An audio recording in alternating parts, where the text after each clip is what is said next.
Kapag ngayoy napakinggan ang tinig ng poong mahal, huwag na ninyong hadlangan ang pagsasakatuparan ng mithi niya't kalooban.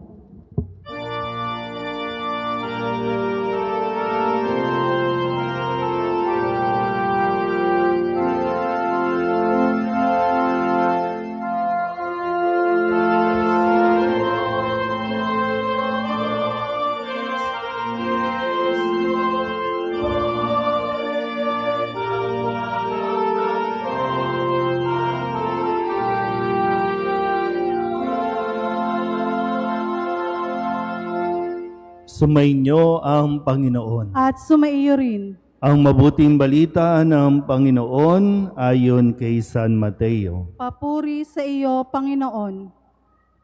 Noong panahong iyon, sinabi ni Jesus sa kanyang mga alagad, "Pag-ingatan ninyo na huwag maging pakitang tao lamang ang paggawa ninyo ng mabuti.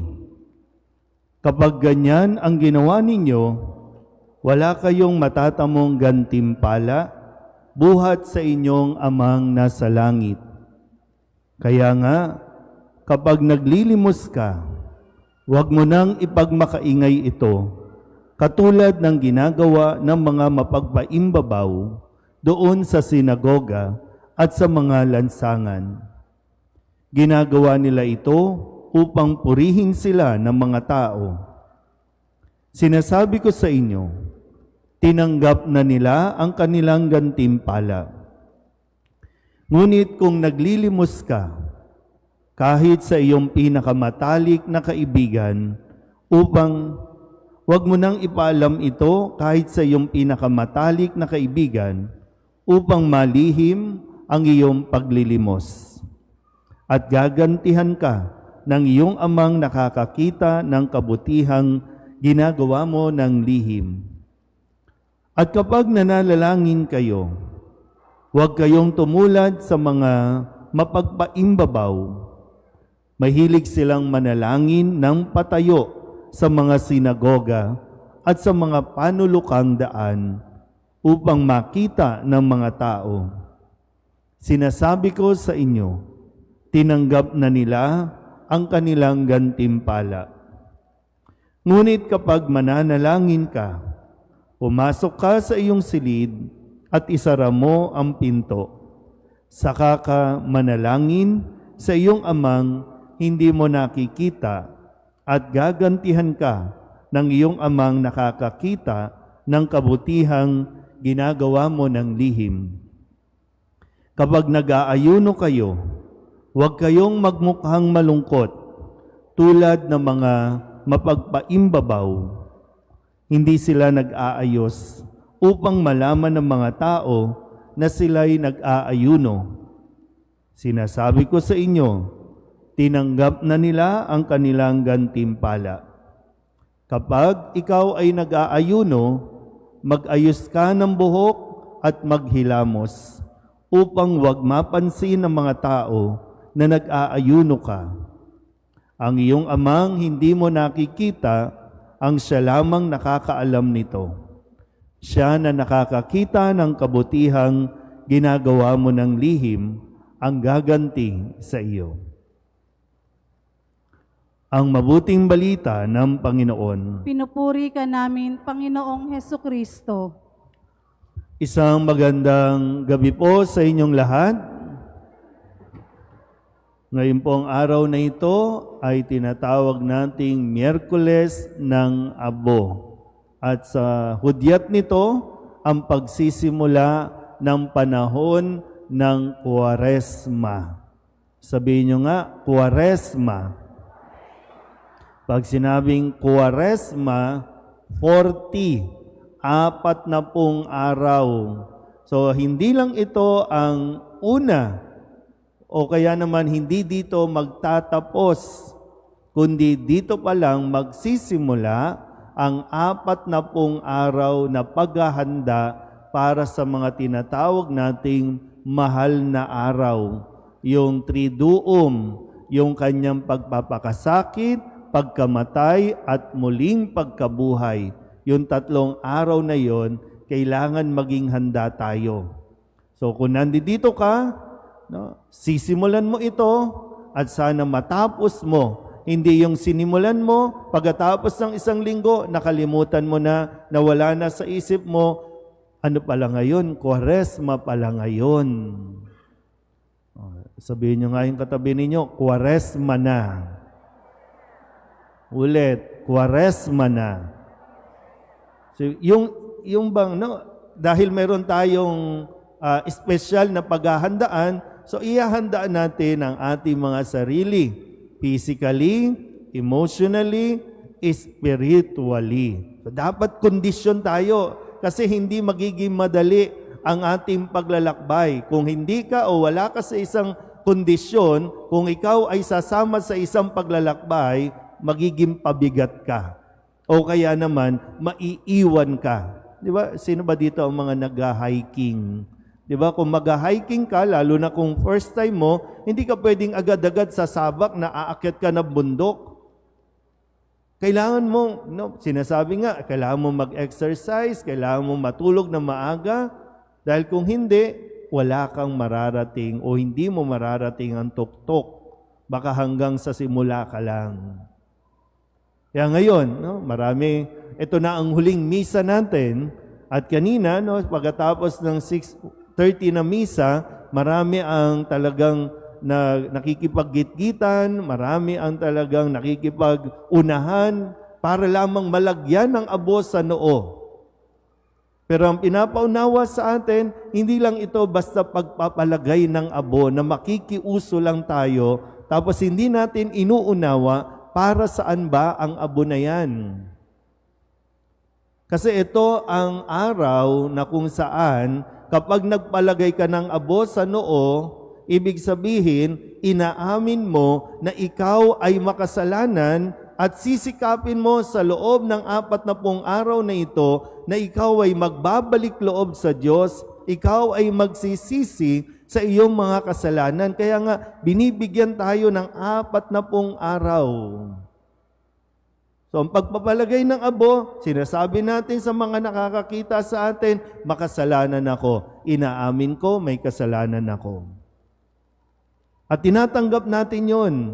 So, hindi lang ito ay kasi Katoliko ako, kaya magpapalagay ako ng abo. Dahil mayroon niyang kalakip, no, na disiplina na dapat mong gawin. Sa loob ng 40 araw na ito, sa mga magpapalagay ng abo, maging handa ka kasi mas magiging malakas ang panunukso ng demonyo. Makikita at nandito ang demonyo. Tumingin nga kayo sa paligid, nandiyan dyan ang demonyo. At nakita niya, makikita niya, yung iba sa inyo, mayroon na, no? O, markado ka, nakalista ka sa demonyo, ha? At yung iba, hinihintay, sino kaya dito ang magpapalagay pa ng abo? Ililista na yan.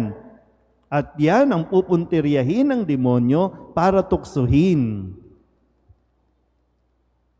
Kaya lang, baka kasi nga, hindi nga tayo aware, no? Hindi natin alam na yung pag nagpalagay ng abo, may kalakip na responsibilidad na dapat mong paghandaan.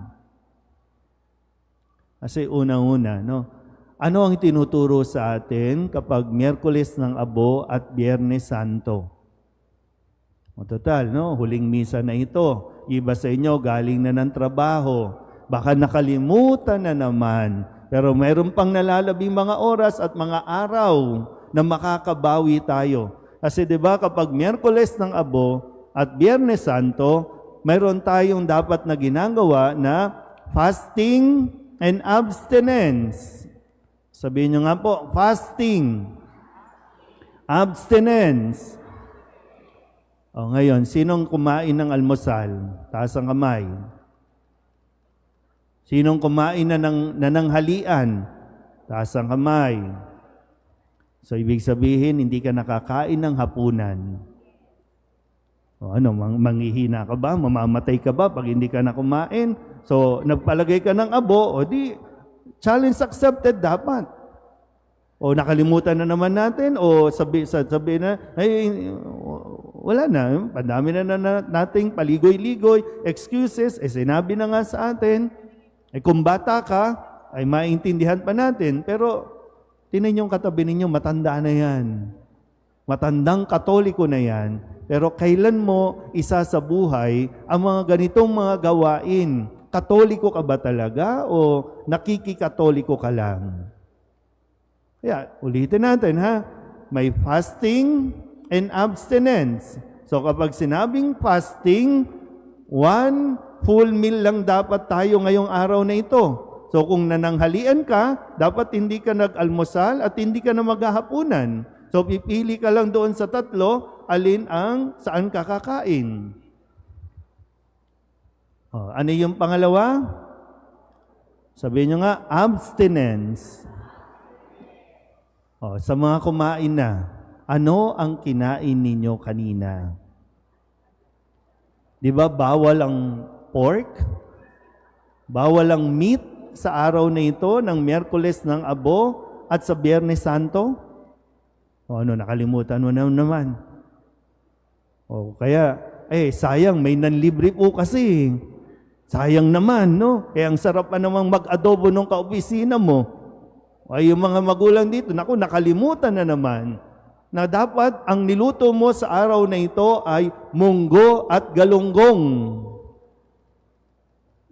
Sa mga magulang dito, tuwing Biyernes ba, nagmumunggo at galunggong pa ba kayo?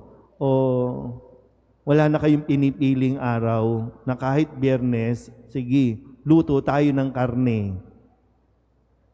Kaya nga ang panibagong hamon sa atin, tuwing Biyernes, kung kaya mo the whole 40 days, huwag kang kumain ng karne. O kaya tuwing Biyernes, iwasan mong kumain ng karne bilang pag-aayuno. Pero tandaan nyo rin po ito, ha? Ang fasting, hindi lang yan para sa sarili natin. Yung hindi pagkain, hindi lang yan para sa diet o kung ano man, no? Ang panawagan sa atin, kaya tayo hindi kakain para ang iba makakain. Ibig sabihin, yung pagkain mo na dapat kakainin mo ngayon, ibibigay mo sa iba. Hindi ka lang basta, hindi ako kakain ngayon para pumayat ako, para sumeksi ako, para maging healthy ako. Kundi yung kakainin mo, ay dapat mong ibahagi sa iba. Dahil mayroon tayong mga kapatid, no, na nasa labas na hindi regular na nakakakain araw-araw. Pero ikaw, araw-araw nakakakain ka. Bago pa nga matulog, kumakain ka pa. Tingnan yung katawan ng katabi ninyo. Sabihin nyo nga sa katabi ninyo, mag-fasting ka naman. No? Kaya sabi, huwag maging pakitang tao. Ang pagpapalagay ng abo, bahagi ng pag-aayuno, huwag maging pakitang tao lang. So kailangan mo, mamaya, dahil nga huling araw na ito, huling oras na ito, Father, nakalimutan ko po kasi kaninang umaga, nagtrabaho ko, ngayon, at sa susunod, paghandaan mo. Anong pag-aayuno ang gagawin mo sa loob ng 40 araw? Anong mga appetite ang babawasan mo o aalisin mo sa loob ng 40 araw na ito? Pwede kang maglaan na, tuwing Biyernes, hindi ako gagamit ng social media. Tuwing umaga, hindi ako gagamit ng social media. At yung bakanting oras na yon, anong gagawin mo? Magdadasal ka. Diba? Hindi lang basta, mag-aayuno ako. Ano na? Anong magiging bunga niyan? Sa mga nagbibisyo, sa loob ng 40 araw na ito, o kaya naman tuwing Lunes o tuwing Martes, hindi ako maninigarilyo. Hindi ako iinom ng alak. So lahat ng matitipid mo, yung pangbili mo dapat ng alak, pangbili mo ng sigarilyo, lahat ng matitipid mo dyan, yan ang ipangtutulong mo o ibibigay mo sa charity.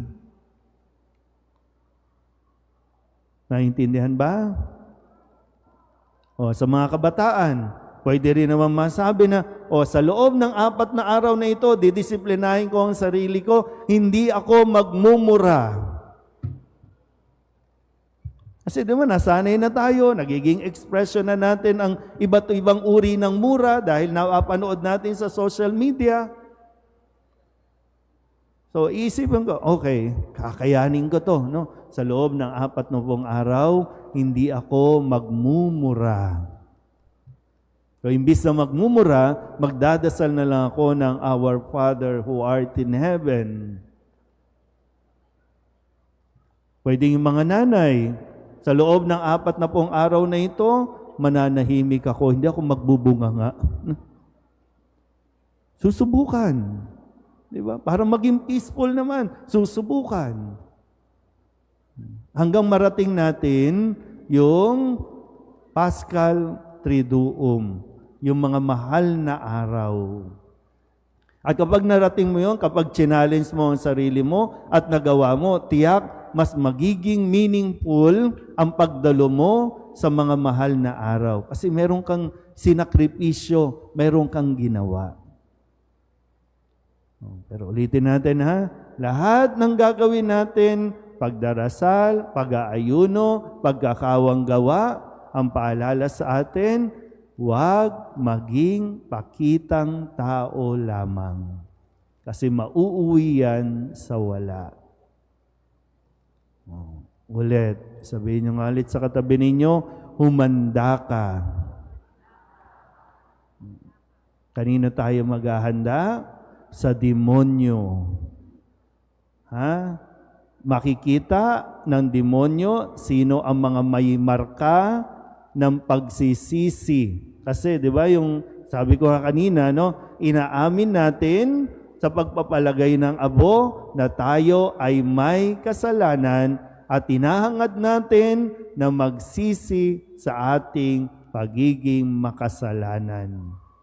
Ayaw ng demonyo na tayo ay magbago, ayaw ng demonyo na tayo ay magsisi, kaya lalo siyang gagawa ng paraan para tuksuhin ang bawat isa sa atin, lalong-lalo na ang mga magpapalagay ng abo. Kaya magpakatatag ka. Ano ang mas mabisang paraan para maging matatag? Magdasal. Sabihin niyo nga ulit sa katabi ninyo, magdasal ka ng doble. Panalangin ang pinakamabisa, panalangin ang pinakakailangan natin para tayo maging malakas. Amen?